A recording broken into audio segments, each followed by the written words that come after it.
భారతదేశంలోని రెండో అతిపెద్ద బౌద్ధ మఠంలో ఎన్నో రహస్యాలు దాగి ఉన్నాయంటే నమ్ముతారా? ఈ అద్భుతమైన ప్రదేశం పేరు తవాంగ్ మఠం. ఇది అరుణాచల్ ప్రదేశ్లోని తవాంగ్ జిల్లాలో ఉంది. ఈ మఠాన్ని 1681 సంవత్సరాల్లో నిర్మించారు. ఇది భారతదేశంలోనే అతిపెద్ద బౌద్ధ మఠం, ప్రపంచంలో రెండో అతిపెద్దది. ఇక్కడ సుమారు 28 అడుగుల ఎత్తైన బుద్ధుడి విగ్రహం సందర్శకులను ఆకట్టుకుంటుంది. ఈ మఠంలో వేలాది పురాతన బౌద్ధ గ్రంథాలు, అరుదైన చేతిరాత ప్రతులు భద్రపరచబడ్డాయి. మంచు పర్వతాల మధ్య ఉండటంతో ఈ ప్రాంతం ఎంతో ప్రశాంతంగా ఉంటుంది. శతాబ్దాలుగా ఈ మఠం బౌద్ధ విద్యా కేంద్రంగా కొనసాగుతోంది. ఇక్కడ జరిగే పండుగలు, సాంప్రదాయాలు ప్రపంచవ్యాప్తంగా పర్యాటకులను ఆకర్షిస్తాయి. తవాంగ్ మఠం హిమాలయ ప్రాంత చరిత్రలో ఎంతో ముఖ్యమైన స్థానం కలిగి ఉంది.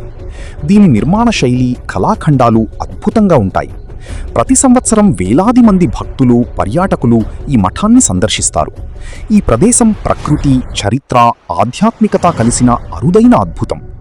భారతదేశంలో ఇంత గొప్ప బౌద్ధ మఠం ఉందని మీకు ముందే తెలుసా? కామెంట్లో చెప్పండి.